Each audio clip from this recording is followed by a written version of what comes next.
Alright, now we need to talk about this film. I've finally gotten you all together. We've stopped talking about all the other better films that we want to talk about. Let's discuss dogs. I don't think we could have given that movie a better intro, really. This movie exists. Dogs, they're coming. They're coming your way. They'll be here soon. Starting last month, some cattle were killed. They belonged to Larry Luther King. Now he's been killed. And you know who did it? No, and it's not a who, it's a what. I think something is causing domestic dogs to pack and attack people. Don't mind As my the president saying of this so. college, you have the responsibility of the lives of everyone here. 2 people have been killed already. One of them a student. By what? It's terrible, yes, but you have no evidence it was done by dogs. The hell is that?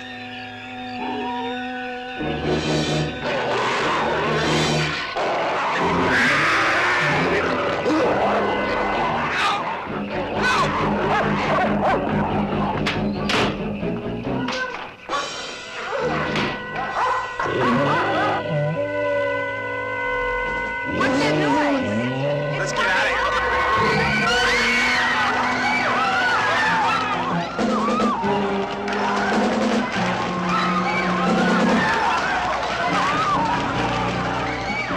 It happened once. It could happen again. It could happen where you live. Will you be ready for dogs?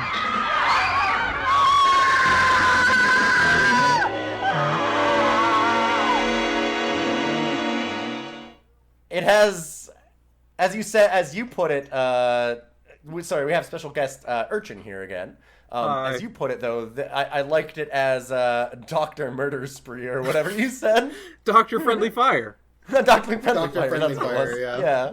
He's my favorite character. He's the only character. Yeah, there you go. Wait, there are other characters? No, yeah, you're right. He's the only one. Everyone else is either a void of personality or a sentient whiskey bottle. Or a literal sentient void that they're That's standing not- in every scene. That's not true. There's also horny Superman. True. Superwoman. Briefly. Yeah, Superman. Yeah. Also, according to the Wikipedia, she was like actually a well-known actress, and she was given second billing in some Holy releases. Shit. That's just because you could tell that she came in as like, I am going to do this film if I can be there in an afternoon and then leave. And she had that energy, and she did it, and honestly, I fucking respect her for it, because I can't believe they called her back for a reshoot for the intro. Would Well, not have shown up for that. We might be wrong about the reshoots idea, but it's pretty compelling.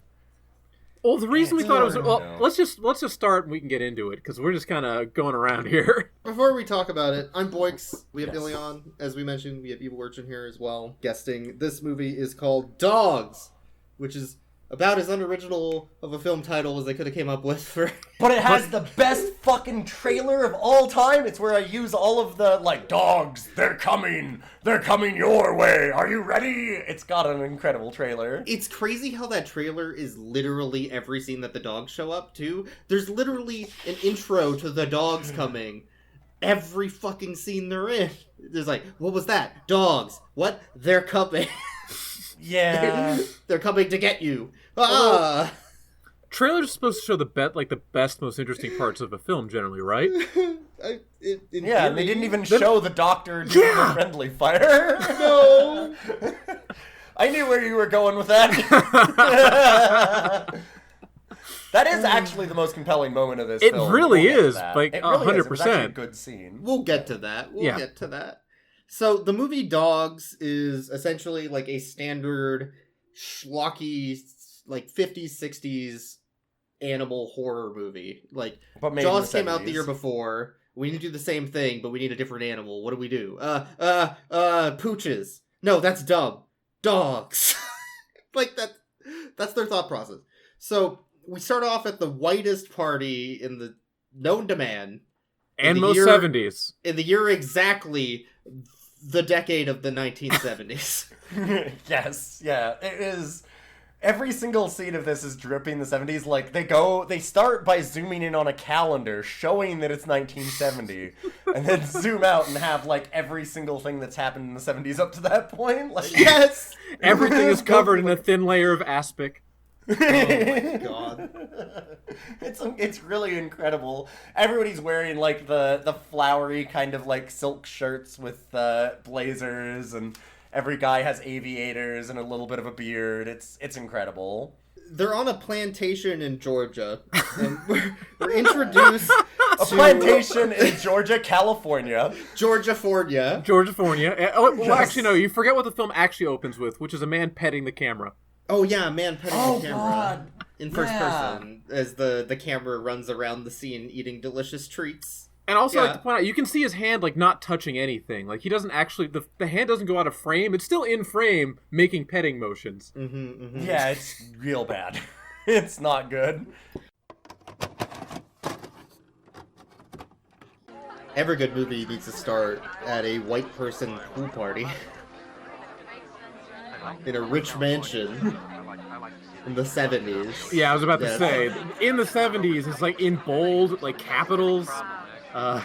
Yeah, I was just about to mention that with the guy in, like, the flower shirt, like, done down to half. Well, everything, every aspect of this party is, like, white people in the 70s. It's like, so hip and white. Yeah, I haven't seen an aspect yet, but... So we're introduced to our main character at some point in this party, who is Canadian-British redneck science man. Wait, that was the main character? Supposedly. He's in the most scenes? I guess? I don't know if he is by the end of it. He's in a lot of them. He has top billing. Wait, no, I figured it out. He's not the main character, he's the audience surrogate, because he's blackout drunk the entire movie. That's not him acting, though. He's just drunk on set all the time. Did I say he was acting? Okay, that's fair, that's fair. So yeah, we start appropriately with him with a beer in his hand. Get used to that. Yeah. With his full Canadian tuxedo on. No And offense, Canadians. And an He's wearing extremely British accent. Yes. Yes, a denim pants, denim jacket, flannel undershirt, and the weirdest fucking wig/bowl cut thing with a beard. And that's why we think these are reshoots, because like his hair Has to be.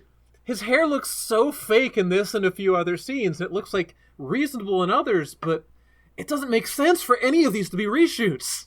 No, it really doesn't. And like some of the scenes are very integral to the plot and very like they flow very well from other things. Like it doesn't feel like they'd be reshoots later on, but his hair also looks weirder again, so it's like, what happened with this? It's very strange. He has a very Moe from the Three Stooges haircut in this scene. And yes, I don't know why. Yes, and as I pointed out once you remind me of the name, he looks a lot like the Robert Redford gif. Yep. Yeah. He does have that vibe too, and it's really amazing because they zoom in on this man and they show that, and he's drinking like Steel Reserve beer or something. Like he's drinking like some fucking Lucky Star ass local beer that's just some cheap shit, and he starts talking. And he starts talking, hello, governor. Like, he's got, like, this British accent. You're like, what the fuck? And then he starts going on about science. And you're like, okay, like, once he starts going on about, like, oh, you guys don't know anything about science. This is real science. And starts, like, correcting. You're like, what the fuck is this character? He's like, hello, Poppy. I like science, and you don't know anything about it. And I'm going to tell you about the science. Like, he knew his audience, because once he started talking about science, that lady's glasses came out. Yes. Oh, yeah. So there's a character who's the second top billing that we were talking about, whose main character trait is that whenever she puts on her glasses, she becomes incredibly horny. But only for our Canadian-British redneck man. Yeah, as he starts talking, she takes out her, like, he leaves, and then she's with, like, a guy there, and then she starts talking about the redneck lumberjack science man, and she goes, oh, man, like, he's a really interesting character. He's so, like, rebellious kind of thing. And she puts her glasses on. And then he's like, yeah, he kind of is and stuff. And she turns to talk to him and takes her glasses off. Like, it's like this sure sign that it's like, all right, whenever you feel sexy, you've got to put the glasses on. Then just take them off when you're not. It's incredible. It's such a weird character thing that, like, it's so obvious that's what they were going for, that she's, like, kind of doing the sexy librarian thing, but then she, like, takes the glasses off again immediately in the same scene without the camera transitioning at all. It's like, she so puts weird. them on and takes them off within 20 seconds. Natural selection, my dear. Survival of the most fit. Yes. Dr. Fitzgerald is very interesting. She wants to fuck him so bad. More ways. This is awful. I hate Interesting to this. see the results. If Harlan ever puts his beer can down, God, long enough she, to like, lock putting the on and off her glasses. Yeah. Over and over. The way you show you're interested in someone is by putting your glasses on and taking them off immediately, sexily. Yes. God, she's like horny Superman. No.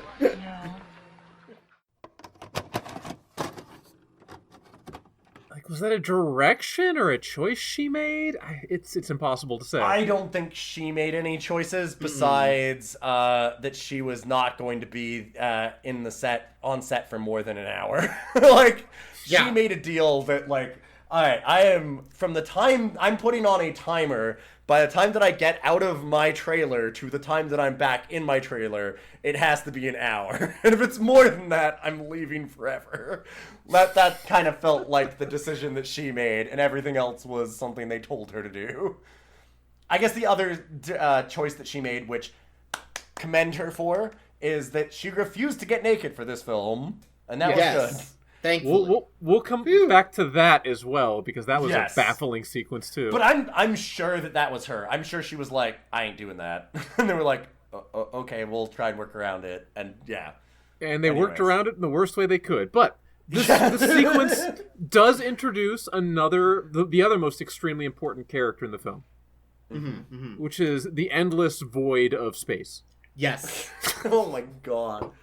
In this part of the movie, in this intro, they're introducing the fact that there are blackouts in the city and that all the light goes out and you can't see shit.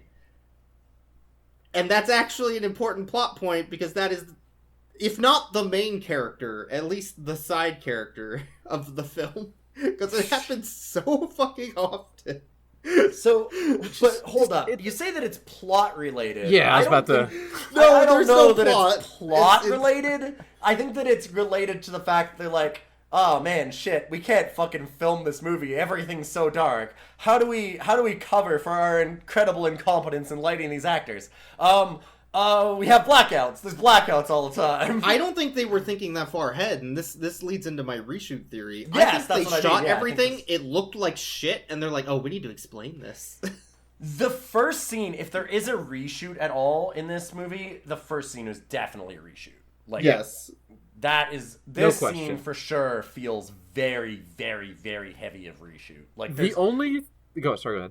No. I just, there's stuff about it. It just smells like it. Like, there's something about it that, like, everything about it, you're like, oh, this is to explain some things in the movie that they just didn't cover. Like, but it's what a did it weird explain? Scene, disjointed. The blackouts. Well, it introduces that woman because I feel like they didn't have, like, that woman shows up later, but only for one other scene, and it.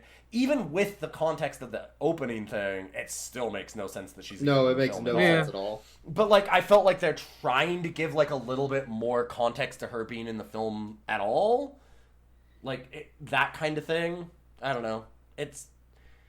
That was maybe to set up, like, the whole, like, blackouts thing. That's it. Yeah. Just those two details. Yeah. After we're introduced to our main character, the dark void of space that everybody stands in... Two random guys show up at the party, and they're like, hey, science man, I am had it with these killings. Hey, you want to go get a burger? And then they leave. Well, there's animal mutilations. That's what they go to look at. Yes. Yeah. Yeah, after they stopped by the drive-thru, went through it, picked up a burger, ate it on the way over, and then checked out the animal. Fair. Yeah. It was very nonchalant. I am sick of these killings. Like, all right, man. Yeah, frightened. I'm afraid of Americans. Yes. Yes. Larry Ludicky just called, and he's had it with these killings. You gonna be here? Oh, there's now? killings now. Good. Did he just say he's had it with these killings? Yeah. Good. Darn. These darn killings, I've had it with them. I have had it with these killings. And I believe this was around the time where we had the longest shot of a car driving I think I've ever seen in a film. Yes, Yeah. it was after that. They look at the animal mutilations, and he goes, I don't know, must be some wild animals. What do I know? I'm just a guy. Why did you bring me here? And then it transitions to, like you said, the longest car scene. Like, which, You go ahead. think, in a movie, usually, if there's two characters talking in a car, you'd have, like, the camera, like, in front, like, on like, the hood of the car or something, like, filming the actors or in the whatever. car, or, like, clearly showing the actors talking, right? Hopefully. Yeah, you wouldn't just have, like, a wide shot with the camera, like, a mile away from the car, just filming the car driving along the road while they're talking for, like, what felt like 10 minutes. The car the size of a postage stamp throughout the whole scene as it drives down this road, takes a couple of turns, and then, like, goes into a parking lot and parks, and they just hold on that. Like, they just have, like, this wide shot of it in a field, and there's, like, a big parking lot, and they show the whole thing of it, like, driving all around this whole road, all the way down, and they talk the whole time. But to be fair, to give this film credit, Boyks was like, well, this is stupid. How can we possibly tell who's talking? But one of the people talking during that is British Science Man. That's and he is incredibly fucking obvious, and it's him talking. So it's actually not, like, as jarring as it could be. Like, it's funny. I feel like they accidentally stumbled ass backwards into that scene not being as bad as it could have been. Because, man, if they didn't have somebody with, like, such an obvious thick accent, holy shit, it would have been impossible to know who was saying what. But because of the fact they had lumberjack scientists, it worked out okay. The important thing to keep in mind is that whenever you have a character in a car or going somewhere, you need to show in detail that car driving to the location, parking, and the person getting out of it. That's how else are we going to know? That's the only way we know that they went from point A to point B, is if we literally see the entire trip. Look, in the film second business, for second. we call this an establishing shot. Yeah, they establish they don't know what the fuck they're doing. Hey, that's not fair. They establish very firmly they know what they're doing because they managed to get this movie by doing that into a crisp hour 30. That's as necessary for this TV movie. Like, that was very padding. Yeah. There was a lot of that was like, oh shit, all right, we need another 5 minutes of film. All right, so park the car. All right, now park it again, because there is actually a scene where that happens too, where he parks the car. He parks and then he it. backs out, and he does, like, wants a to turn it around. Yeah. Yeah, he wants to point the car the other direction, so they show him, like, turning it around the whole thing, like doing a 3-point turn, backing back up, and, like, putting it back into park but reverse, and it's like, why? Why do we need this? I don't often say this, but I think the time would have been better served with more commercial breaks. That's true. Yep. That's true. Yeah. At least someone would be benefiting from that. So after that, Science Man goes to the local college and starts rummaging through the cabinets of a biology classroom for no reason at all. Yes. And we're introduced to Well, our class main is going character, Dr. Friendly Fire. Dr. Yes. Friendly Fire. Dr. Friendly Fire. Who's I think a his name was jerk. Martin, right? No, that was the other. that's No, correct. Martin was the other Mike. guy. No, Mike. that was Michael. Martin. It was Michael. Yes. Oh, no, you're right. Yeah, Martin was the guy at the party, the other science The mayor man. from Jaws, kind of, but not really. Kind of, but, like, wasn't he also a science guy? I don't understand. Whatever, it doesn't matter. It's Does it irrelevant. matter? Who cares? No. It doesn't matter. No, It the doesn't matter important in thing slightest. is that this scene with the Dr. Friendly Fire is the first scene of the film where anyone gets decent lighting, and it's the skeletons. It's the skeleton in the back. Yeah. Both of them. And then we establish such... this is also a really good portion of the movie where we establish a lot of the characters. Like, college student that main science man, who's the teacher, is having sex with, and fat kid. Yeah, kid who gets shamed for being chubby. Yeah, the fact Yes. that isn't ours. That's how the movie refers to him. Yeah, We I'm not apologize. trying to say they literally call him Fat Kid at one point. Like they go like, That's "Oh, his the name, fat yeah. guy." Yeah, did they ever name him that's besides the Fat Kid? Howard? I don't think I so. actually Fat remembered Kid. that. I actually Yeah. remembered Howard. I remembered Howard. I don't remember a lot of names in this movie, but I remembered Howard, and I made a point of remembering it because the movie tried to make us not know it by just calling him the Fat Kid, and I hated it so much I had to remember his name That's fair. because it sucked. Dr. Friendly Fire is doing a lesson with all of his 40-year-old students. Oh, he In sure is ponytails. teaching something. And he's teaching about ant pheromones. Yeah, he's And- telling kids that ants have pheromones and skeletons on the outside. No, that's later. That's later. That's in the bar. That's later, no, I know. Yeah, that's a but, little like, later, yeah. Well, he probably told them that in the class, and then they remembered it for later. He was doing a pop quiz when it was the bar. Oh, okay. I feel like they shot this for a different monster movie, and they just kept the dialogue. I don't know what the ant hive mind pheromone thing has to do with the dogs going crazy. Like I They don't know get- either. Well, at no point in the movie do they prove that that's the case anyway. So it could just be he was completely full of shit. They even do an I don't think experiment it could later be. on a dog, like to try and see if they can, I guess, induce the behavior, and it doesn't. It's just when the dog hears the dogs, they're coming from the background, it goes crazy. Yeah.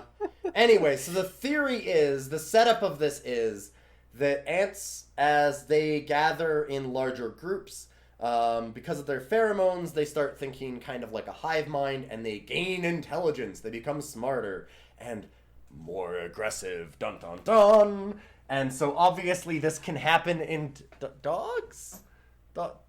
Yeah. I'm no science man. No, hey, listen. I was assured by lumberjack scientists and Dr. Friendly Fire that that's how this works. The only thing they could have done to make him more of a science man was if he was carrying a beaker everywhere. Instead, he was carrying a beer can everywhere. Yeah. Yeah, the funny thing is that he talks about science constantly and stuff, and everybody's like, "Oh, you're the big science guy," but like, man, he looks like a fucking lumberjack with a goddamn beer in his hand every fucking scene. It's so weird. And he talks with a British accent. Like, this character is so fucking disjointed. It is weird as shit. It almost makes him more human in a way. It's the one thing that gives him a bit of charisma is just how wildly disjointed what he is. Do you know what I mean? Like, how much of a raging alcoholic he is on set and in every scene? Yes, I agree.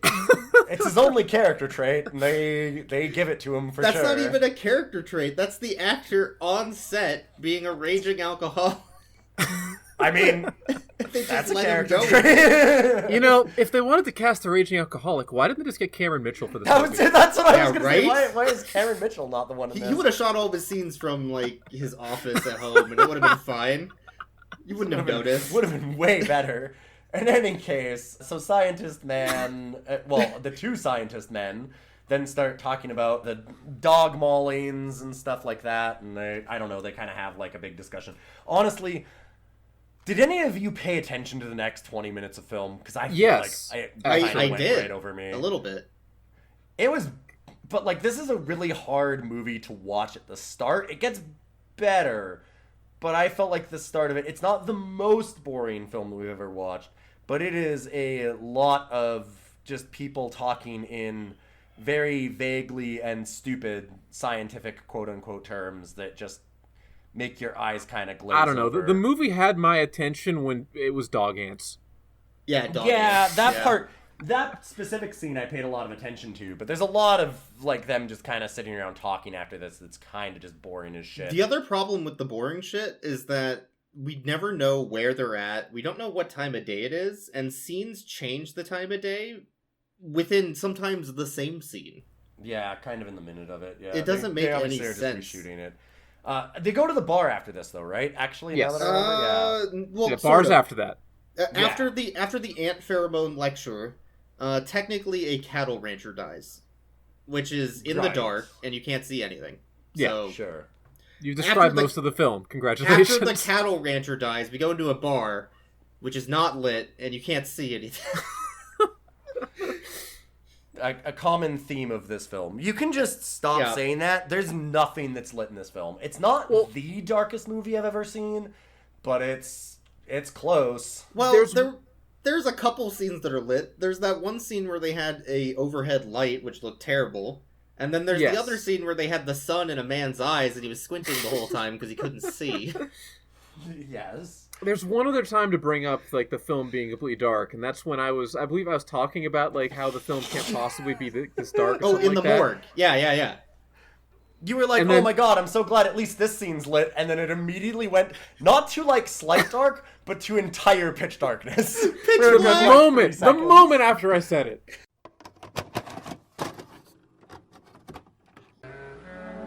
The student that he's trying to have sex with. Yeah. Yeah. Isn't this what ladies are into? I'm sorry, what, Maybe this is what, like, you know, all the British ladies are into, and he's just like, you know. Yeah, famously, British chicks are into necrophilia. Yeah. Bad teeth and necrophilia. The British thing. And also not being able to see anything at any fucking scene. Hey, to be fair, it is lit right now.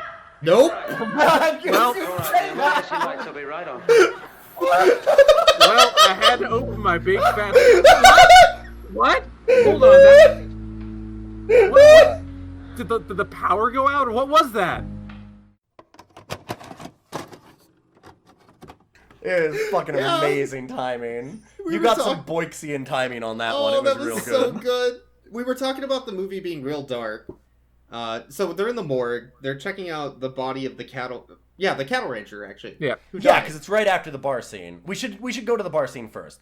The bar scene it essentially establishes it has Science Man drinking with his students, which seems very 70s, and he's like kind of arguing with them, and then he goes, "Oh, where do ants have their skeletons?" And the one guy's like, Is it on the outside? And he's like, very good. I see you've done science. And just, I don't know. Then the writers do a jab at other horror movies, which is totally unearned. It's amazing. He's like, well, the physics of that mean that you can't be any bigger than this, and it kind of explains how that works and how you can't have large ants. So he's like, so movies that have ants that are big are fucking stupid garbage because they don't follow real science. Not like our dog pheromone movie where dogs gain hive minds by smelling each other. That makes perfect sense. It is backed up by the science. It's fucking great. Like, he totally is just like, and he literally rags on those movies. He immediately is like, yeah, movies that show that shit are fucking dumb. Anyways, I'm gonna bang my student. And he takes her out, and like, a cop comes in and he goes, oh, we've got another Molly. And he goes, yo, all right, hey, I know that we're going to go and back to your house and shag because I'm very British, but, hey, let's stop by the morgue first, like you do with your student. So I take her to the morgue, too, for reasons. I don't know. It's fucking wild. It's so weird. I don't know if this is just like, do we chalk some of this up to 70s shit or stupid movie shit? Both. Yeah. Would I really expect more from the director of Alf? That's what I'm going to have to ask myself. And I don't think I do.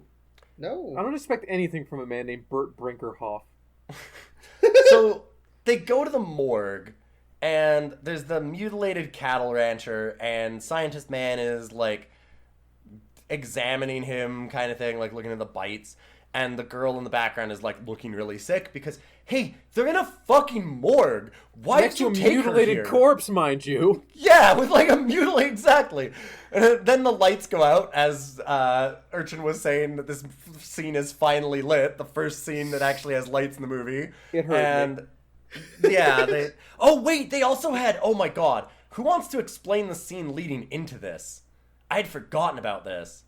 Remember? There was a scene after this. I don't remember. No, there was a scene leading into this before when they're in the hospital and there's the guy. Oh, that fucking thing. Yeah. Oh shit! I forgot about that. Who wants to do it?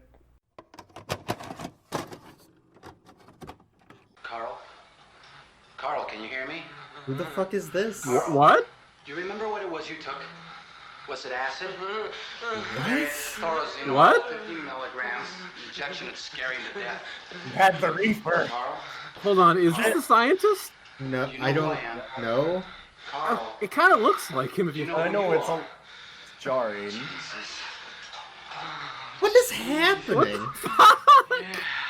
Ralph, give me a hand here. Take it easy, Carl. Come on. Oh, he's hooked on religion. Calm down. Oh, okay. He must have drank the blood of Stunt double. Christ and had his flesh. I see. Now it's all so clear. It's perfect. Jesus, Okay, I'm just gonna guess that that's the David stunt double. Yeah. Dr. Taggart, Deputy Goodman. Wait, you think there's gonna be stunts in this movie? Woo! That's asking a lot. But he rose again. Can you dig it? Not it. You do? Okay. No, I said not it. Oh, not it. I'll do it. I am excited about this. I almost forgot about this. This is one of the better scenes in this I movie. might have forgotten. Please remind me. It's fucking stupid as shit. They go in, like, this is super padding for the movie. They come in, and there's an extra who's, because it's the hospital, right? Like, the morgue's below the hospital. Oh yeah, And it's this like, scene. Okay, I remember now. Where's the doctor? And then, like, the doctor is dealing with this guy, and he's like, what's going on? And he's like flailing his arms all over the place. And he's like, what did you take, Carl? What did you take? And he's like, did you take acid? And he's like, Jesus Christ, Carl. And he's like, oh, Jesus. And stands up and like waves his arms. This extra gives it his all and it rules. He's like hugging everybody. They have like a 2 or 3 minute scene of this dude like tripping balls in the stupidest way, like hugging people and struggling against the doctors and stuff. And the whole reason they have that is so that the doctor can go, I'm busy, my other assistant will take you down to the morgue, and then they transition to the morgue. That's it. That's all they do with it. Which no reason. No one cares who takes him to the morgue. It doesn't matter. And I thought that was I thought that was Dr. Canadian Redneck for a moment because he looks kind of similar to him when it comes in. Yeah, he has a bowl cut and a beard and like denim, and you're like, wait, is this? Hold it, what? And then you're like, no, wait, that's a different guy. But it's so like it does take a moment to kind of sink in that it's not the same person, and because they picked someone that's like, we joked that it was a stunt double. Like, it looks that way. I wasn't joking. I was serious. Yeah, it's well, sure, but I mean, God, fucking weird scene. It like, does turn out, though, that you were right. I was optimistic thinking you would do any stunts. There were no stunts in this movie except for... Wait, no! Howard did a stunt. Oh, we'll get to that. He's the only guy in the whole movie. He does a stunt. Okay, after the morgue scene, it's night again, because who the fuck knows what time of day it is in this movie. And there's one of the college kids who we were probably introduced to and immediately forgot. Motorcyclist kid is riding on probably a I think moped. it might have just been a random motorcyclist. I think it was like a dirt bike kind of thing. It wasn't a moped. Okay. So he's on a dirt bike riding on the suburban City streets of dark lit area. And there's a couple dogs in the street sitting quietly, just kind of looking at him. Not blocking the road much either. You can just drive around them. They were kind of out to the side, and he panics and pulls his bike to the side and crashes. Yeah, he doesn't pull it over. He dumps it. Yeah, he dumps it. Yeah, and he's like, "Damn dogs! What are you doing in the road?" And it's like, "No, you're way overacting that." He's like, "Oh, damn dogs! Oh no, my bike! Oh yeah, okay, that's what are fair. you doing, this guy dogs? is... I could have killed you." Yeah, the real actor's about to show up. Oh, yeah, you could call this person's performance understated. and then the dog started acting like, "No, my arm." Yeah, my jacket! Oh no, my jacket! My jacket! Oh, they're killing me.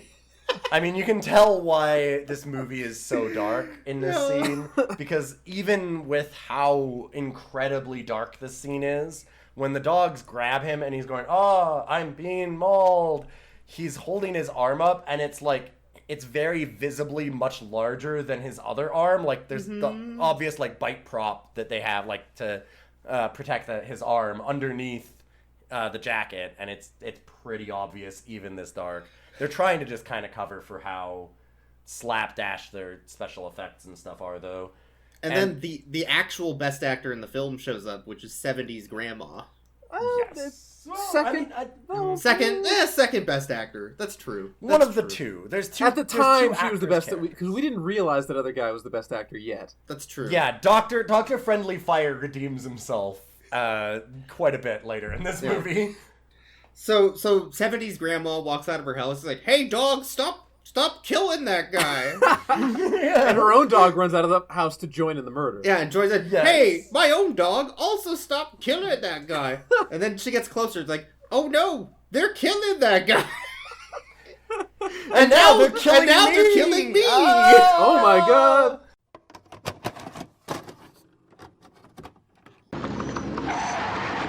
The 70s, I guess. An interesting Just time. go around them. Yeah, like what? Damn dogs. I could have killed you or something. Yeah. Did to my bike. Damn dogs. Oh no, my bike. Oh, beans. Oh no, you're killing me. Oh god.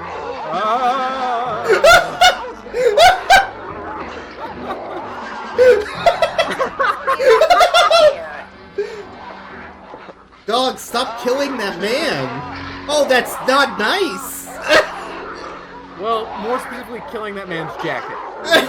Well, his one arm that very obviously has, like, the bite prop kind of thing. Well, again, that's probably why it's so goddamn dark. I guess. Grandma! Yay, killing a grandma! Woo!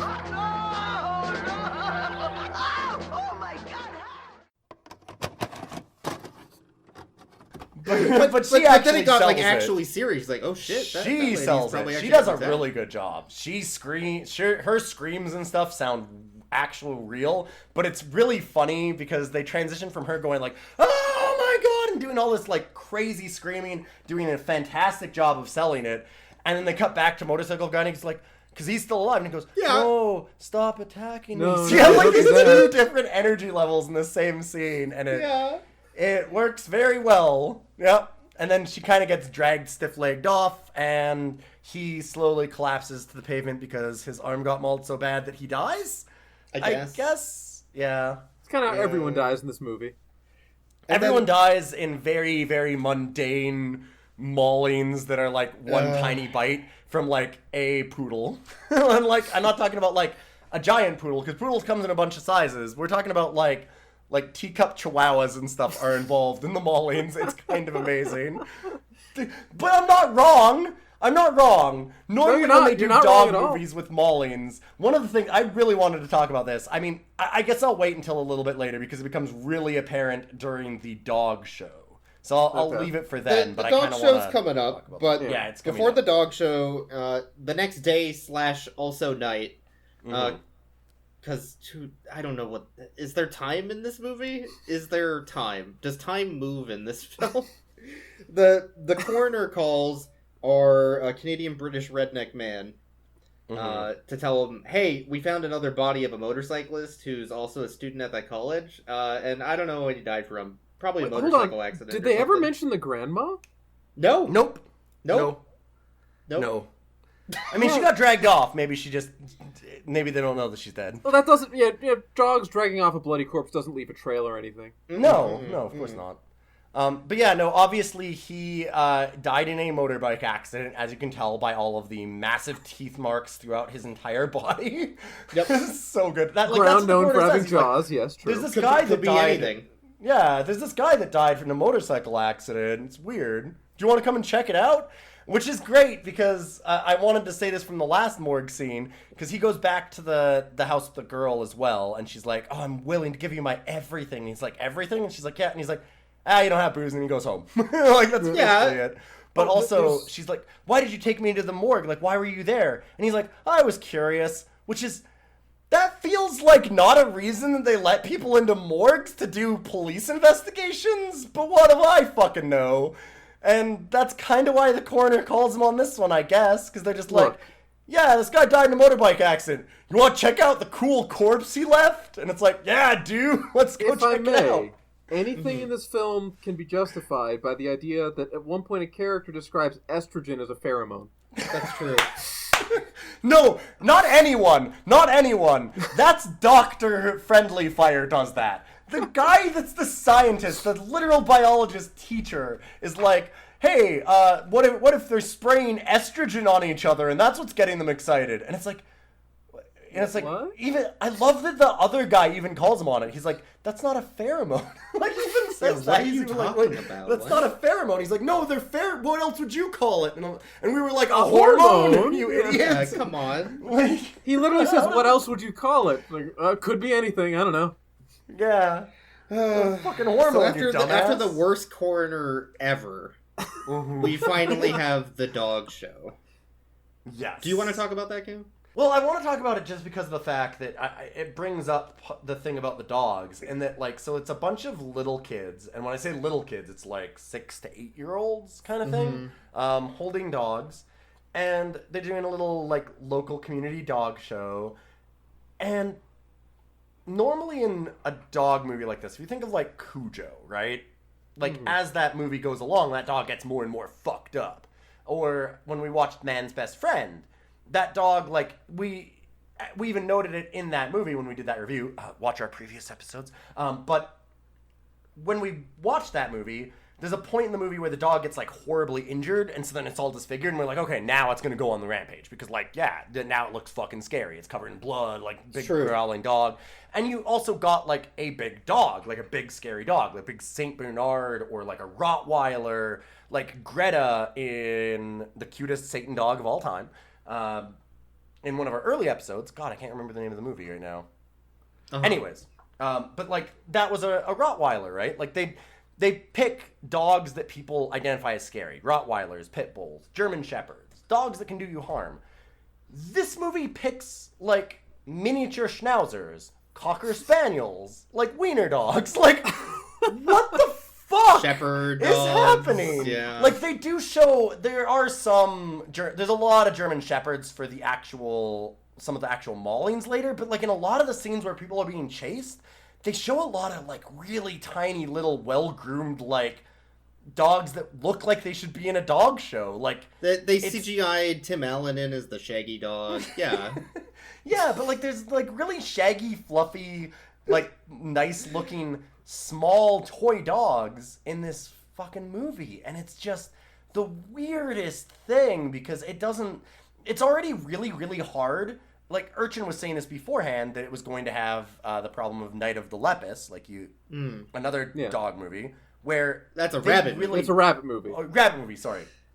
Where they struggle with showing animals as being scary, right? They're too cute. It's impossible to make them look scary, and the only trick these movies have to make them look scary is slow-mo. Yeah. And it does not work. They do slow-mo, and then they, like, ADR a bunch of over top of it. Even though the dog obviously isn't making those noises, right? You have to pick something and stick to it. You can't just show every breed. Like, those aren't... Yeah. There's nothing scary about that. They're cute little doggos that want hugs and pets. They're Sundance and Dickens and Barron. Yeah, that's the other thing I was going to get into. Yes, so do you want to go ahead? You should go in, Urchin. You should describe this dog show, because the dog show fucking rules. Okay, I'll see what I can do. So it's taking place in, like, I guess it's like a high school football field or something. Yeah. And it's one of the first well-lit scenes in the film, because we're just in sunlight for once. Mm-hmm. So, there's a bonus there, and it's just a bunch of, like, kids with dogs. Dogs that are way too big for those kids to be able to, like, meaningfully control, mind you. It doesn't seem like a very good idea for a dog show, but whatever. No, some of them are really big. And, yeah, they're just going to each dog, and, like, the lady is talking to, like, asking the kids, like, the names, and, like, they're going through, and was it Dickens, the one where the kid just went off script? Hi there. Could Peter Sellers come into this movie, please?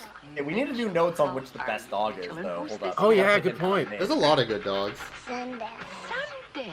Like in the Oh, Sundance! Oh, I bet he Okay, doesn't I've know heard Sundance and Barron so far. Yes, Sundance and Barron. Hi I think there. that's What's your name? Sundance. Yeah. Oh, what a lovely name. And what's What your was it? doggy's name? Dickens. Dickens. Dickens. Oh, that's a marvelous name. That's not a Is very it? good name. A boy name. I'm sorry. I apologize. where she comes over and she goes, "What's your name?" And he's like, "I'm Bruce," or something. And then she's like, "And what's your dog's name?" And he's like, "Dickens." And she's like, "Okay, that's nice." And the actress goes to turn away, and he's like, "That's a boy's name." And she goes, "Oh, okay." Like, that's a very, like, 6-year-old thing to do. That's really good. And, okay, so who's everybody's favorite dog in this scene? It's gotta be Sundance, I think. Yeah, I think Sundance. See, I was on the Sundance train, but hear me out. I would like to try and convince you to join Team Dickens. Hashtag Dickens for me, because Sundance is a very, very cute, shaggy dog, and we don't see Dickens at first. I actually wasn't sure if they even had a dog for that kid at first. But then, a second later, they start showing the dogs doing tricks, and Dickens does a hot stunt. He stands up and does the spin, and that was fucking great. Good point. He was the, like, gray and white shaggy dog that does a really good stand on his back legs and then, like, spin around a couple times for the kid. And no other dog does a hot stunt like that, so I think Team Dickens. Yeah. No, I'm gonna change my vote. Yeah, I'm Team Dickens now. You're right. Oh, right. I'm all Sundance. You can Sundance fuck off. Butch Dickens and the Sundance dog. Dickens is a boy dog, okay? God. So anyway, something else happens at the dog show, though. Yeah. Do you want to keep going, or should I go? Let me go. I'll go. Go for it. Okay. So one of the dogs, I forget which one. It was Sundance, actually. Was it Sundance? This is another knock against Sundance. I remember. Hey, listen, I don't remember the human characters, but you show me a bunch of good dogs and name them, I'll remember that, friend. I will absolutely. So Sundance starts going a little crazy and barking with ADR barks that are clearly not that dog. And by crazy, I mean somebody off screen was like holding a toy up and the dog was barking at it. Yeah. And so everybody in the crowd start getting a little weird as the other dogs also start barking with the same ADR voice at everybody else and sort of like aggressively jumping towards people in the crowd a little bit, but they're still on a leash. Really? A little bit. Not really. Not much. They were kind of just like moving, or like they were kind of doing that like excited. They're doing that like excited dog thing that like when another dog barks and they start kind of like running in circles and barking themselves. It was that kind of a thing. But like pure terror. Is what you're describing. Pure terror. Yes. Yeah. So woman grabs the children and takes them away from the dogs, and then the entire crowd just says, "Just fucking run for it." Someone's still holding the dog's leashes, though. Those dogs are barking. So it was amazing. So, okay, so what you were saying, she says, "Children, put the leashes down very carefully. Okay, very, very slowly. Yeah, let them go so they can attack you. Very slowly, quietly walk over to us."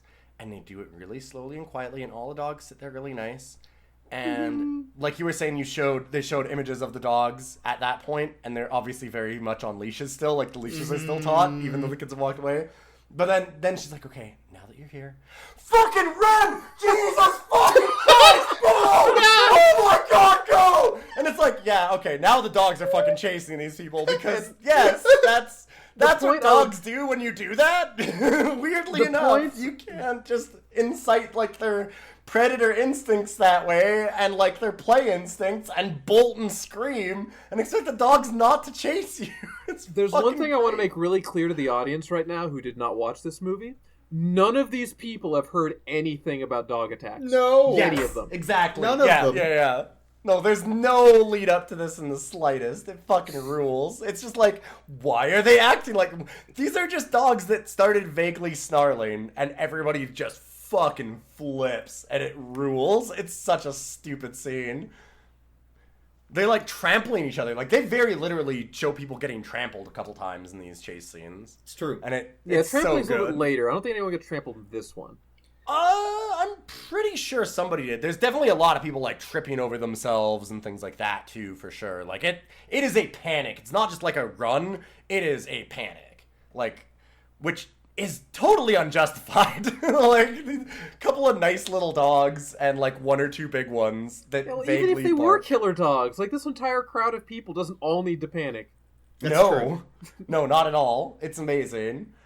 So after that scene, which happens in very clearly daylight, where there's technically some pointless scene where, like, the mayor calls the governor. We're gonna ignore that because it doesn't mean anything, and who cares? Literally worthless.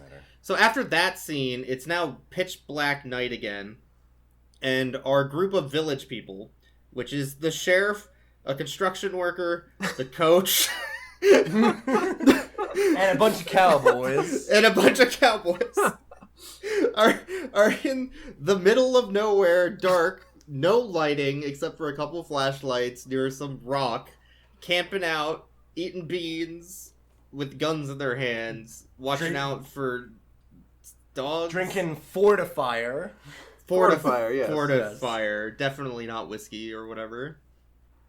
And then they get attacked by dogs, I guess. Yeah, because they're out supposed to be, like, looking out for all the dogs that are running around, I guess. Like, they're trying to stop the dogs from attacking or, like, find out where the source of this is from, so they all go out into the woods in the middle of the night, as you would do, because that seems like a really good way to find out what's going on.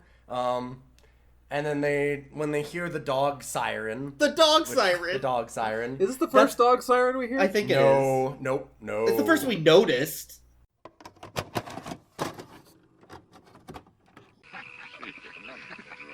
What was that?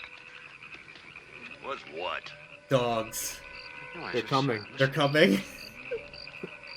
You keep on hearing this weird siren and stuff. Is that like supposed to be dog howls? Or yes. is there like a sinister force? That? No, it's supposed to be dog howls. I think it's Satan. I ain't never heard anything like that before. Whatever it is, it's coming this way. That is a dog howl. Why? I mean, that's not a dog. No, howl. it's not. a But dog that's howl, what they're but trying it's to supposed make it. be. Yeah, They're gone. it's definitely a siren of some kind. Yeah.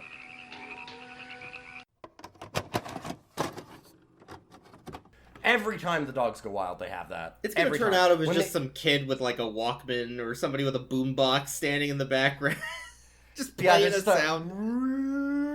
Like air raid siren, but they kind of put a weird howl effect on it. Like it's got a bit of a howl at the beginning, and I think it's supposed to be a dog howl. It's weird because my feeling on this movie is it almost seemed like the dog pheromone thing was tacked on later, and they wanted to have it as like there was some kind of noise that was driving the dogs insane, but because everybody always goes like, what's that noise? So it doesn't seem like, because you'd know what dogs barking sound like, and I mean this doesn't sound like dogs barking or howling. It's a weird siren sound, and everybody goes like, oh my god, what's that noise? And then the dogs attack always right after that, and it's kind of played like it's the dogs making it, but like, what the fuck did they get? Like, to get a megaphone? 2 like, points on doing? that, if I may. Mm-hmm. A, that would have been a much better movie because that makes a hell of a lot more sense. Because dogs like noise. Yeah, that makes sense. Like dog whistles. Okay, perfect sense. Other point is though, that was, as I mentioned during the watch, that was probably the only thing that was even vaguely like creepy about the film, because it's kind of a creepy noise. Yeah, it's mildly unsettling. Kinda. I'm not giving the film too much credit here. I'm giving it just a teensy bit. Yeah, no, it's mildly unsettling. Like, I agree with you. It actually felt like it is a noise that is like, it feels half organic and half like digital or mechanical. Like because it's got like that siren it's sound unnatural. to it.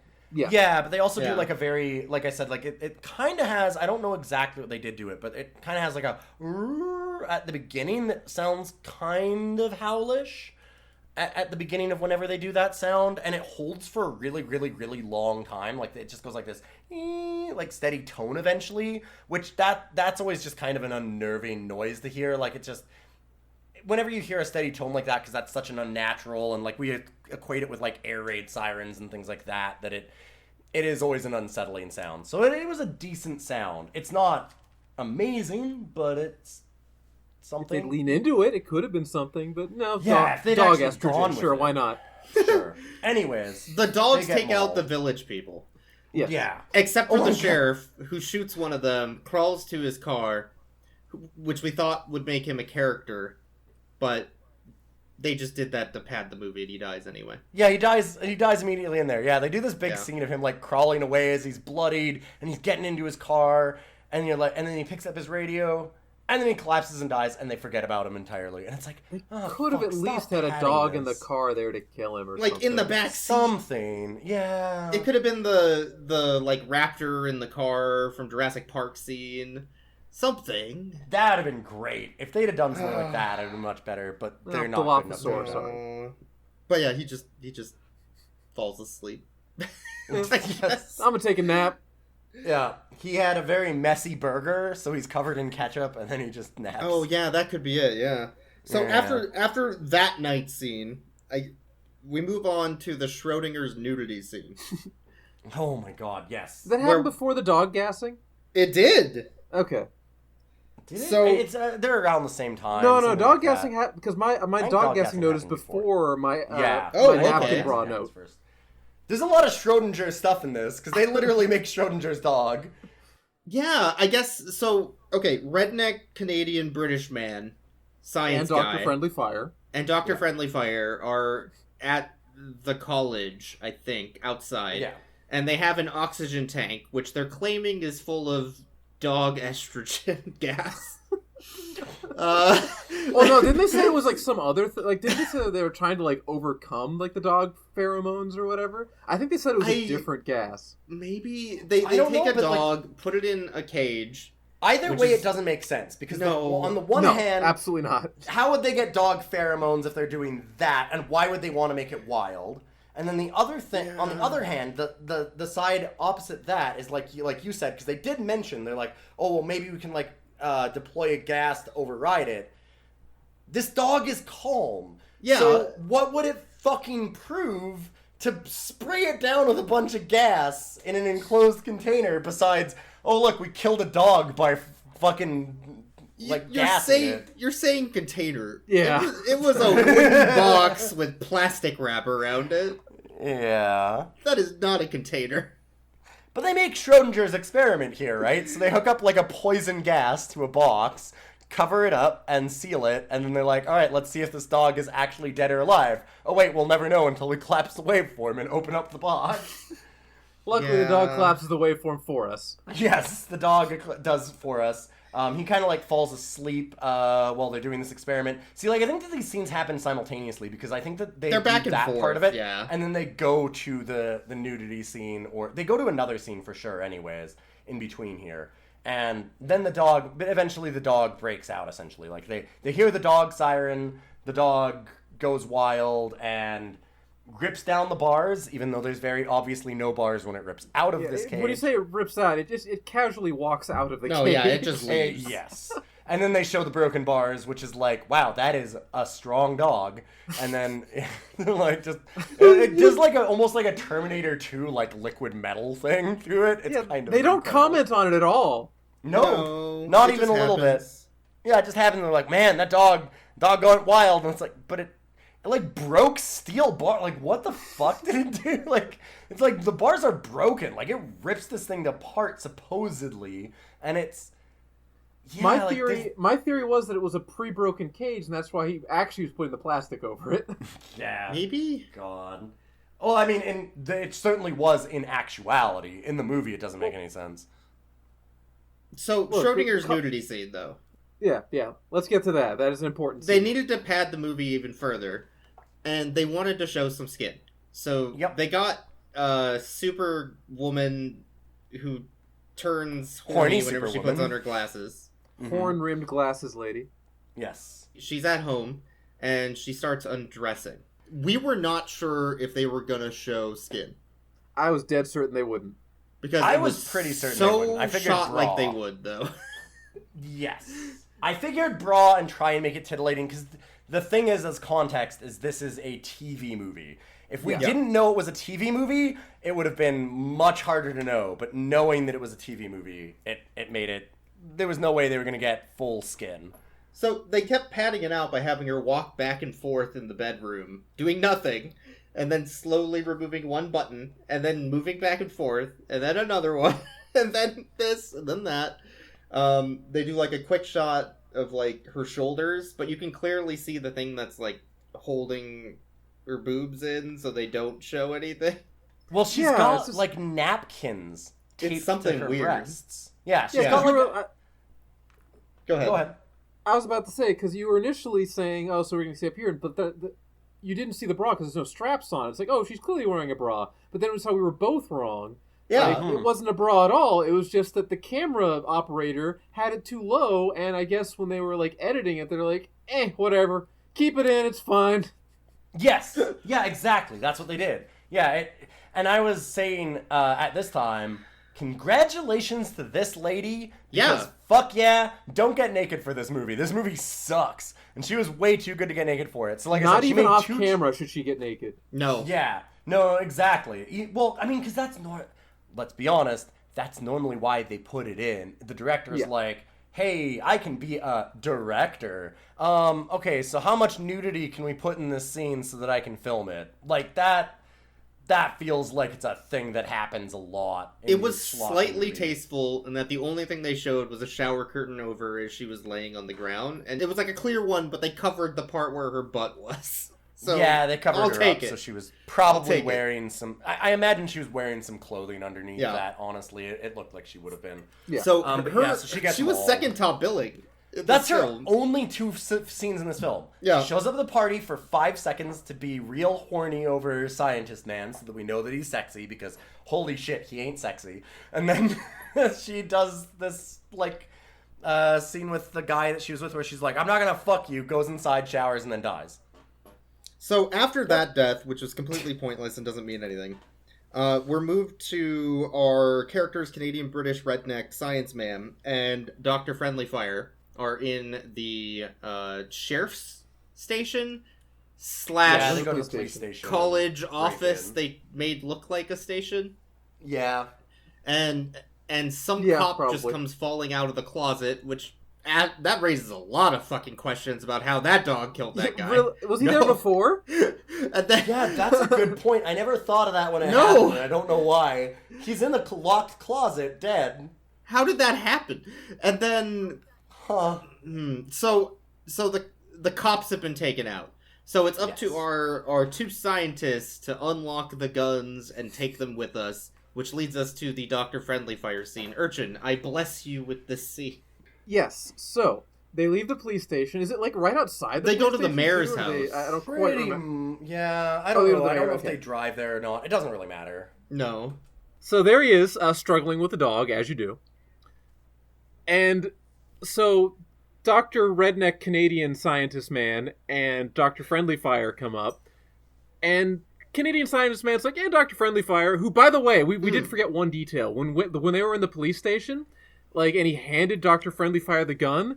The actor did a really good job of acting like he had no idea what the fuck this thing he's been handed. Or how to hold it, or what to do with it. He's like, yeah, it's like... And as somebody who's handled a few firearms and done some firearms classes and seen, like, people new trying to do firearms courses, that's what people that haven't handled a firearm before do with a firearm. Because he looks at it and he's just like... Once you get handed a firearm the first time... Most people react as like, oh shit, this thing's fucking dangerous. Like, it hits you when you grab it. And he does a good job of portraying that, where he's just kind of like somebody that's like, oh, damn, yeah, I guess I need this, but also, shit, I've never held these, and this fucking sucks. Like, I don't... Yeah, this is the first inkling we got that this guy was actually the best actor in the he's film. kind of shaky about it, like, oh shit, like, yeah, I guess I need this, but also, man, this is a death machine. Like, and yeah, that's... So yeah, that's very important setup for what's about to happen, because Dr. Scientist Man, who I guess has probably used a gun before, just like says, yeah, you go ahead. So I love that. Dr. Friendly Fire walks up, picks up the gun, and I remember saying very clearly, oh god, I really hope he just shoots the guy and misses the dog entirely. Like, please let that happen, movie. Please. Which is something this movie clearly wouldn't do. Like, that's a stupid thing to do. There's no reason for it to do it.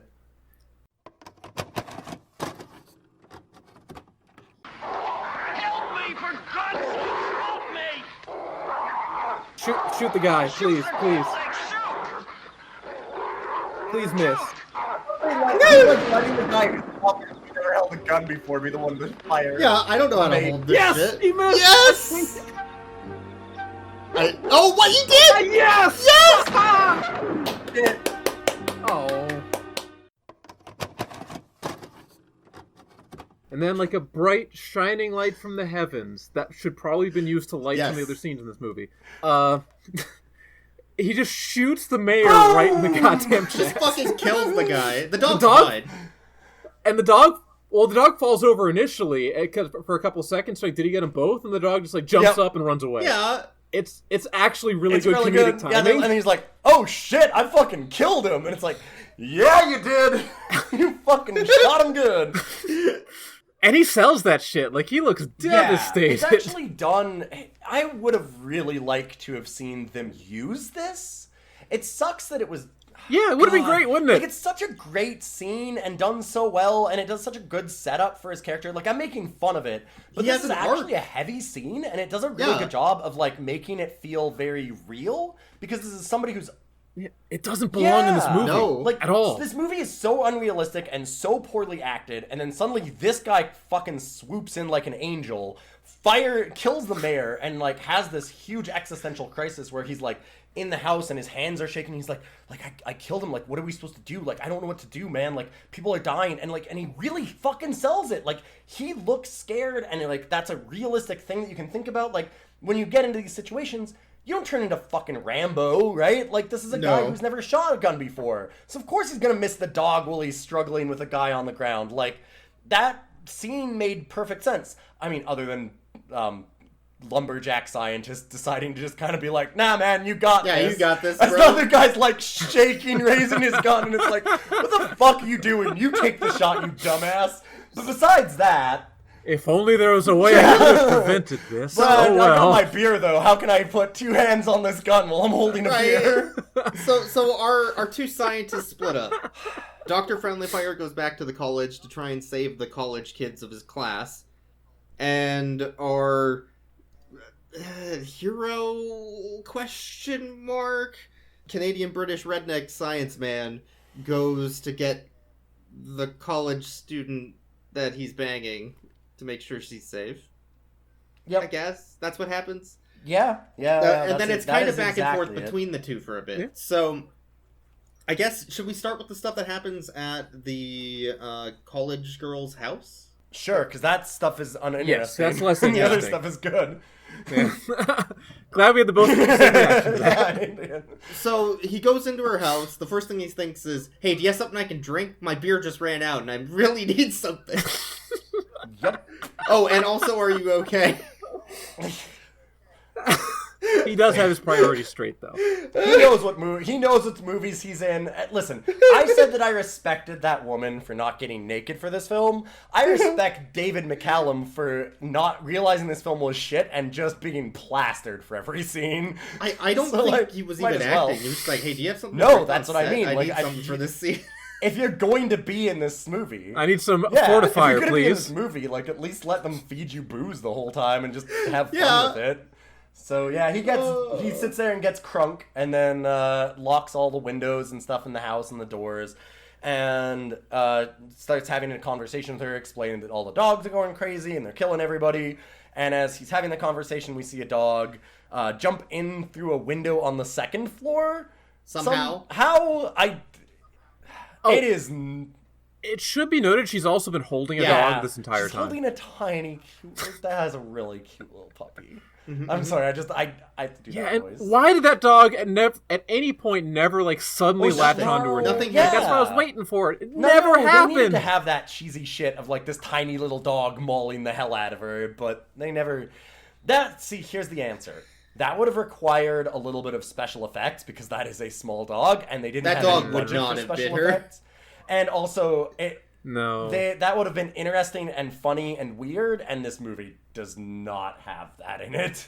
So as the dogs come in from the second-story window, down the stairs, into the kitchen, they get pushed into the garage and lock the door. And then the dogs apparently leave, go outside, and start trying to break in through the side of the garage door. And as they're doing that, our main characters start boarding it up. Because that'll stop them. But it doesn't, because there's fucking holes in the bottom of the garage. Yeah, what is the purpose of those? There's like are they two vents? of them. Are they Dog-sized. They're dog murder holes. For when you get murderous dog attacks, you have to have a way for the dog murderers to get into the house. That is the only fucking purpose for those. It's amazing. For no reason. Yeah, there's like... Because at first it was like, okay, is this a doggy door? Maybe she has a garage doggy door. And so he boards it up, and we're like, okay, I mean, it's weird. It doesn't really look like a doggy door. Well, but that would...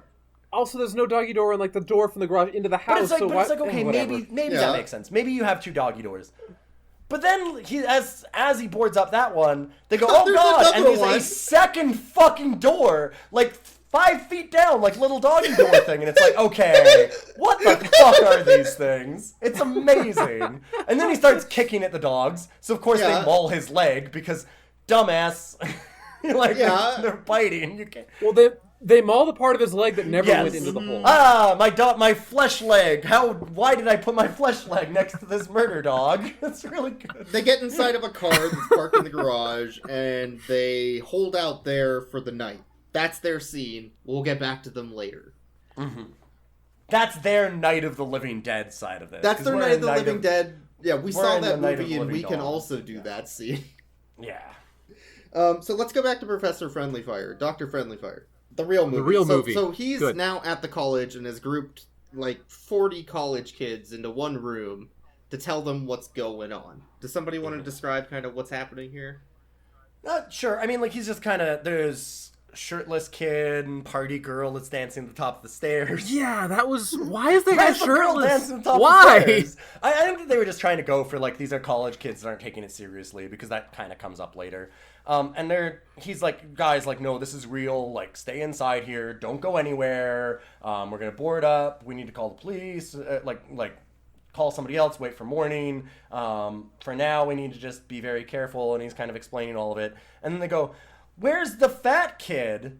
Or they say, like, "Where's Howard?" And he goes, "Oh, the fat kid," or something like that. Yeah, that's what it was. And they were like, it was exactly I think that he's gone. And he's like, oh, shit, I better go and find him. So he takes his gun and leaves, and he goes, don't leave. And then we go to the most... Hold on. Audience, just think to yourself, where do you think that the movie that is just blatantly calling this guy fat, where do you think he went? Anywhere. He could have gone to the bathroom. let's pause. He could have for gone 10 to seconds. arm himself. Yeah, he could have gone to arm himself. He could have. Yeah. He could be out with a girlfriend. Could have gone home. Seen like Just a late left. night movie. Maybe just like out for a nice night walk. Yeah. Maybe he went back to his dorm to grab something. Let's give a 5 seconds of silence for everybody to ponder in their head where this movie will go with it. Okay, so he's breaking into the fucking kitchen. The fucking kitchen. Yeah, the to kitchen. Eat some goddamn food. He breaks into the college kitchen literally to steal milk. Yeah, To steal a carton of a milk. carton of milk. Okay, everybody sign up here.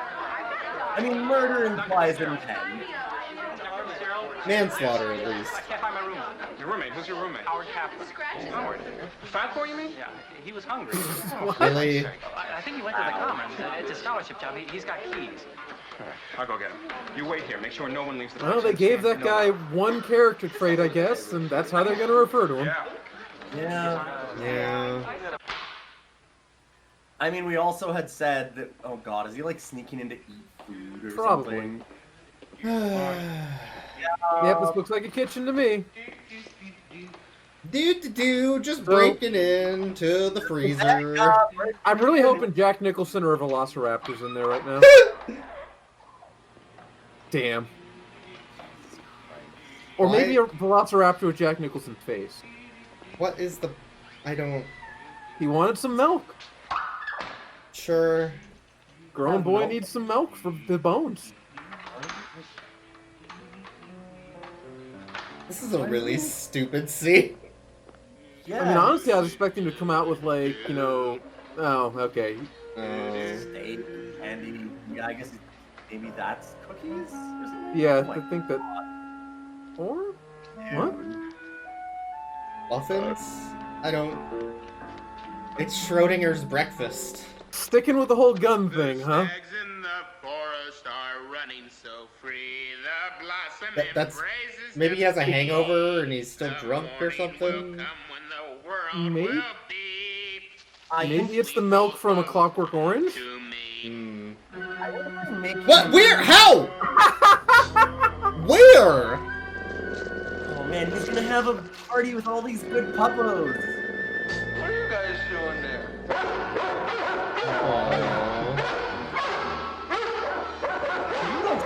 I'm gonna say my first response wouldn't be climb on terror and fear. Leave me alone! And then he sits there and just chugs from the full fucking carton like a goddamn animal. And some muffins or something? I don't know. Yeah, I think they were cinnamon buns. Yeah, I don't know exactly. Yeah, I think they were cinnamon buns. But he walks over and there's a bunch of cinnamon buns that are out already, so I don't know if he'd already gotten those or if he just was like, oh, cool, cinnamon buns too, and just starts gorging himself. And professor guy, Dr. Friendly Fire, knows immediately, it's the fat kid. He's in the kitchen. Yeah! And he just shows up there, but not before the dogs get there. The dogs get there, and he jumps on top of the table, and the dogs are sitting there barking at him, and it's like a couple of Cocker Spaniels. They're so cute. That are very unthreatening. And a German Shepherd. And I was going to say, and a German Shepherd that's the actual muscle to back them up. And it's so good. So there's like these two cute little dogs, and then one big scary quote unquote. I'm using scary in the loosest sense. Dog behind them. He was honestly a pretty really cute German Shepherd. They're obviously just waiting there for pets or whatever, right? Like they're not.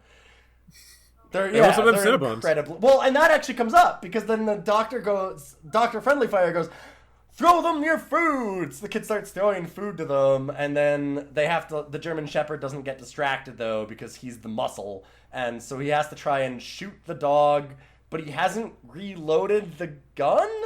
Dr. Friendly Fire aims at Howard. 100%. He's like, that I got to kill the guy. That doesn't happen yet. That doesn't happen yet. I was really hoping for it. Yet. He's gained a taste for human blood. Happen, but it doesn't happen later. It doesn't happen yet, but does happen. No, but yeah, it clicks, and he misses, because there's nothing there, so he just clubs the fucking dog. And the dog dies. Like, the dog just falls over and dies, and it looks like it has, a bullet wound. It's kind of... it's something. But then Howard and him run outside, and he's like, we better get back to the students. In the meantime... the students have been like, this one big jock guy goes, fuck this, I ain't staying here, I want to go for my midnight walk. I have no idea why they're leaving this building. It's the middle of the fucking night, and it's like their dorms or whatever. But he's like, I'm just gonna leave. So they go and, walk out, and as they're walking, of course, they get chased by dogs, a bunch of people get mauled by them, and then they make it into another building that's kind of in the same area and just lock themselves in there instead. It could be the same building. It's hard to really tell. It probably was based on what their filming is, but they kind of make it seem like a different one. And then Howard, because I don't want to call him Fat Guy, because that sucks, and Dr. Friendly Fire start walking towards that, and they see all the dogs, and they go, oh shit. And then, go ahead, Boyks. I guess Howard just leaves. Yeah, right? Howard runs to go inside, right? Yeah. And... I forget exactly. I was leaving it for you because this is exactly the scene that you were talking about, where Dr. Friendly Fire, Howard starts running away and he goes, no, wait, we've got to be careful. And so he picks up the gun and points it at Howard. He does, yeah. He does, fucking he sure kill does. him. And it's like, dude, like Urchin said, he's got to taste for blood. Again, yeah. It's like, what are you doing? And then he tries to pull the trigger and he's like, all right, it doesn't work. And he throws the gun away. He throws it away, yeah. And then, idiot. So Howard runs up to the glass door that all the college kids are standing next to, watching these dogs patiently wait outside, just be like, hey, you gonna give me a treat? Or Yeah, the dogs stop attacking and sit down really calmly and wait. And, all the students even remark on that. They're kind of like, oh my god, they're just watching us. And then... he runs past them, and they don't do anything to him. He just manages to get to the door with no problem. Anyway. So he's at the door. This glass door that I should just reiterate, for no reason whatsoever, is very real glass. Yeah, no, it won't come up at all. I'm sure that's irrelevant. It's very obviously real glass. Don't worry about that, though. A German Shepherd and Howard go through the glass door. And when we say go through the door, we mean they don't open it and go through. They go through the glass. This non-safety glass door. Very obviously not safety glass. We're pretty sure this actor got some very real nasty cuts during this scene. That looked fucking scary. I was like, oh, Jesus. Because, like, safety glass breaks in a very specific way. It has that really, like, spider-webby white kind of look to it. Like, it shatters into a lot of very, very small pieces. Very small pieces. Like, you're not going to get hurt by those. Yeah. That's why it's safety glass. This does not do that. No, it's like giant, jagged chunks of glass just it was all bad. over. It was bad. So the dogs kill every single person that was in there. like 4 or 5 of them versus like 50 people. Yeah. All of them dead. And in the morning, like a little bit after, you see Dr. Friendlyfire walking around, looking at all the corpses, putting his head in his hands, sitting down, be like, oh God, I can't believe I killed all these people. Because the dogs definitely didn't do it. There was only 5 dogs. There were like 5. He must have shot at least a couple of them. And I mean, to that end, I would like to posit to you, we never see the dogs mauling people in any of this scene. If this is the movie, if you love movies where they have lots of tight camera shots of the camera zooming in and out as women scream into the camera as loud as possible. There's so many of them. Do we have the movie for you? Because it is a good 3 or 4 minutes of that while we do this whole thing. In the morning, after we see Dr. Friendlyfire being real sad about all of his college students being dead, our 2 other characters that we know... They're not characters. Student girlfriend and Canadian-British redneck science man wake up in the car in the garage. They're like, are the dogs gone? Yeah, probably. They open the door back into the house, and there's like just 5 dogs sitting down, be like, hey, thought you were up, motherfucker. Yeah, I thought you'd come back. And again, it's a lot of like little like miniature schnauzers and like cocker spaniels and things like little cute little shaggy Like the sort of thing where if you open a door to silent, I was like, awesome, my day's much better than it was before. Yeah. Right? I was like, man, this is the joy room. Like I just opened a door into a realm of fun. Instead, they're like, they grab the keys to the car they didn't have before, run back into the garage. Dogs start bursting through the literal walls of the garage, which must be literally paper thin. There was a architecture style that appeared. It's called paper mache. That's what they made a lot of things back then. So paper mache and aspic, big 70s things. They start the car, open the garage door, and leave. They drive to the middle of California desert. Find Georgia, find Dr. Friendlyfire also dead.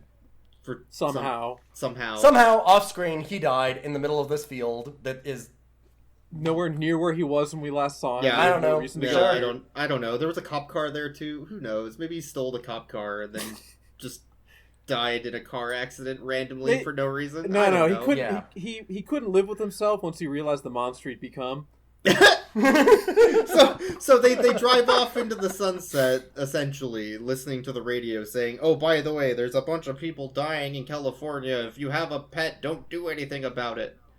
Yeah, they literally say, they're like, oh, the dogs are killing everybody, so we're advising pet owners to do absolutely nothing. And then we end on possibly the best ending this movie could have ever had. I'll give that to you, Ilyon. It's yours. You can have it. Sure, thank you. So, Urchin and I had posited, we'd kind of talk, when we were watching this, we were talking back and forth. We're like, okay, like, when are they going to have this little dog, as we mentioned earlier? When are we going to have this little dog maul her, right? She still has the little dog, She still right? has it, Yes. yeah. Yeah, she's holding the little dog in the car, and we're expecting, like, or it's going to, even if it doesn't maul her, I'm like, I don't think they're going to do the mauling. You thought they might actually go as far as, like, turn and have it bite her neck, which would have been fucking freeze frame. great. Yep. That would have been so good. But I was thinking, I'm like, well, they probably won't go that far because this movie sucks. They'll just have it turn and, like, look at the camera and go, "Arr," and snarl. Yeah, they don't do any of that. You're less optimistic than I am. They chose a more artistic route. They They sure did. They went for a wilder and better ending in my mind, where as they're driving away and all of this is happening, a cat walks up to the side of the road, and then it goes, and like, so it's like setting up. Cut to credits with the killer cats, and I love that. It's so good. It's so fucking stupid. It hurts. It's so dumb. I wish that it had more of that energy. This is the prequel to the hit 2019 movie Cats. Damn it! You beat me to it. I was about to make that joke.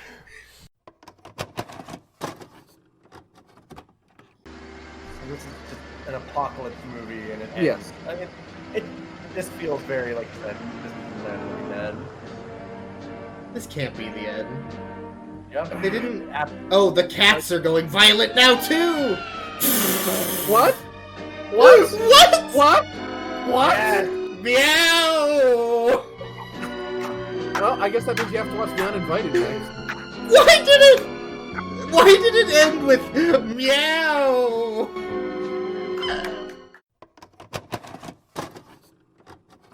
Like, I wish that this movie had more of that energy, because that was the stupidest direction they could have gone with it, and I appreciated it, because that was dumb. That was real fucking stupid. It's like, oh, what no, animal the could be cats are less getting threatening pheromones. than a dog? I know. Yeah, like you said, like next Night of the Lepus, do the fucking rabbits. What are they gonna have next? Like, they just do the most cute, cuddly animals possible over and over. Like, let's have killer otters go around. Like, Oh my god, I would 100% watch a Killer Otter movie. You take that back. Yeah, but like, it's just wild. So that's this film. Did you know they hold hands when they kill people?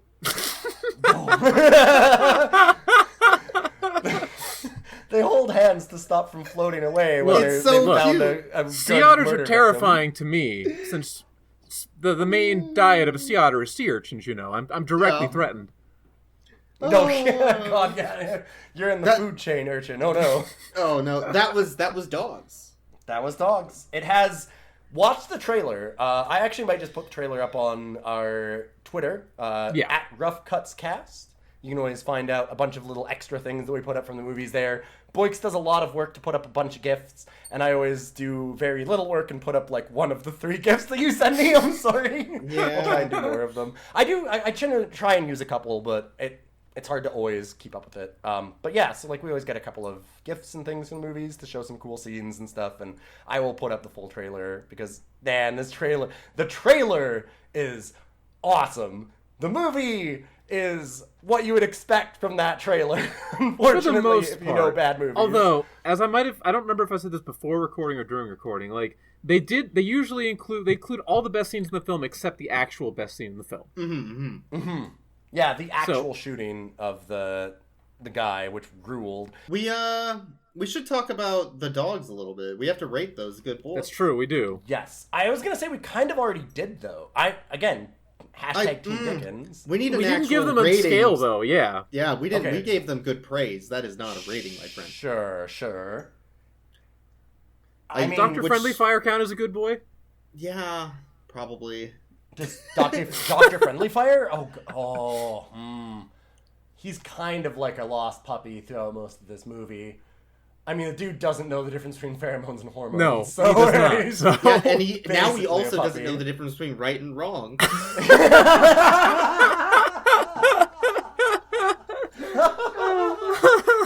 I'd give him a 12 out of 10.